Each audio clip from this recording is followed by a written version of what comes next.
श्री रामेश्वर ज्योतिर्लिंग।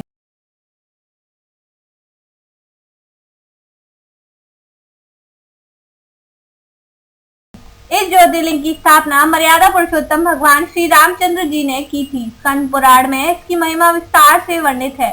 इसके विषय में यह कथा कही जाती है, जब भगवान श्री रामचंद्र जी लंका पर चढ़ाई करने के लिए जा रहे थे, तब इसी स्थान पर उन्होंने समुद्र की बालू से शिवलिंग बनाकर उसका पूजन किया था। ऐसा भी कहा जाता है कि इस स्थान पर ठहरकर भगवान श्री राम जल पी रहे थे कि आकाशवाणी हुई कि मेरी पूजा किए बिना ही जल पीते हो। इस वाणी को सुनकर भगवान श्री राम ने बालू से शिवलिंग बनाकर उसकी पूजा की तथा भगवान शिव से रावण पर विजय प्राप्त करने का वर मांगा।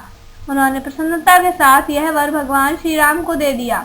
भगवान शिव ने लोक कल्याणार्थ ज्योतिर्लिंग के रूप में वहां निवास करने की सबकी प्रार्थना भी स्वीकार कर ली। तभी से यह ज्योतिर्लिंग यहाँ विराजमान है।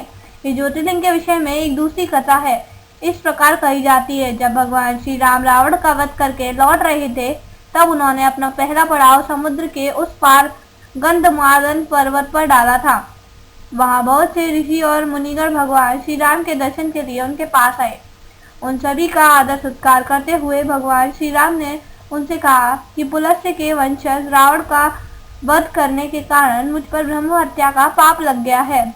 आप लोग मुझे इससे निवृत्ति का कोई उपाय बताइए। यह बात सुनकर वहीं उपस्थित सारे ऋषि मुनियों ने एक स्वर में कहा कि आप यहाँ शिवलिंग की स्थापना कीजिए, इससे आप ब्रह्म हत्या के पाप से छूट पाएंगे। भगवान श्री राम ने उनकी यह बात स्वीकार कर हनुमान जी को कैलाश पर्वत जाकर वहां से शिवलिंग लाने का आदेश दिया। हनुमान जी तत्काल ही वहां जा पहुंचे। उन्हें उस समय वहां भगवान शिव के दर्शन नहीं हुए, अतः वे उनका दर्शन प्राप्त करने के लिए वहीं बैठकर तपस्या करने लगे। कुछ काल पश्चात शिव जी के दर्शन प्राप्त कर हनुमान जी शिवलिंग लेकर लौटे, किंतु तब तक शुभ मुहूर्त बीत जाने की आशंका से यहाँ सीता जी द्वारा लिंग की स्थापना का कार्य कराया जा चुका था। हनुमान जी को यह सब देखकर बहुत दुख हुआ। उन्होंने अपनी व्यथा भगवान श्री राम से कह सुनाई। भगवान ने पहले ही लिंग स्थापित किए जाने का कारण हनुमान जी को बताते हुए कहा, यदि तुम चाहो तो इस लिंग को यहाँ से उखाड़कर हटा लो। हनुमान जी अत्यंत प्रसन्न होकर उस लिंग को उखाड़ने लगे, किंतु प्रयत्न करने के बाद भी वह वहां से टस से मस नहीं हुआ।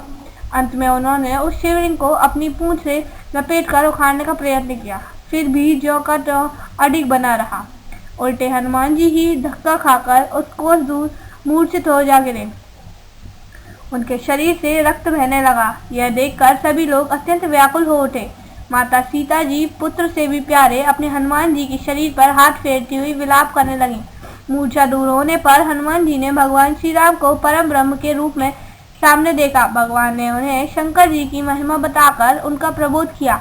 हनुमान जी द्वारा लाए गए लिंग की स्थापना भी वही पास में करा दी। अगर आपको मेरी वीडियो पसंद आई हो तो प्लीज वीडियो को लाइक कीजिए और ज्यादा से ज्यादा शेयर कीजिए, और ऐसी और भी वीडियो पाने के लिए हमारे चैनल को सब्सक्राइब कीजिए। और आप साथ ही हमें कमेंट भी कर सकते हैं ताकि नेक्स्ट वीडियो में हम सुधार कर सकें। धन्यवाद।